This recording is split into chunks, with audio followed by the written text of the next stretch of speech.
Kedua bersaudara ini adalah raja-raja di pulau itu, dan pulau itu sangat misterius. Segala sesuatu di pulau itu datang berpasangan.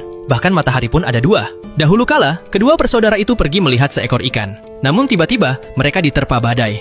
Mereka tenggelam ke dasar laut, di mana para dewa laut menyelamatkan mereka dan menjadikan mereka raja pulau itu.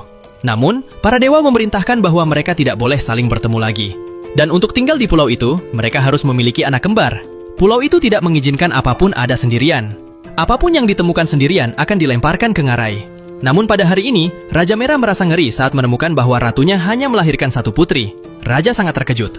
Demi menyelamatkan anaknya, ia memutuskan untuk pergi memohon kepada para dewa.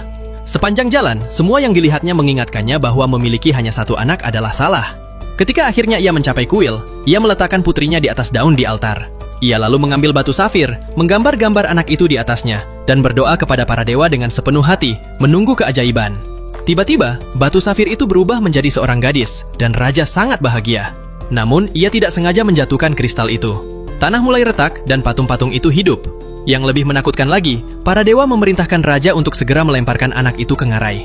Tanpa ragu, raja mengambil anak itu dan pergi menjauh, tapi ia berakhir di depan zona terlarang pulau itu. Namun demi anaknya, raja memutuskan untuk mengambil risiko dan masuk ke sana. Raja mempercepat lajunya dan menerjang ke depan. Namun pada saat itu, seberkas cahaya muncul.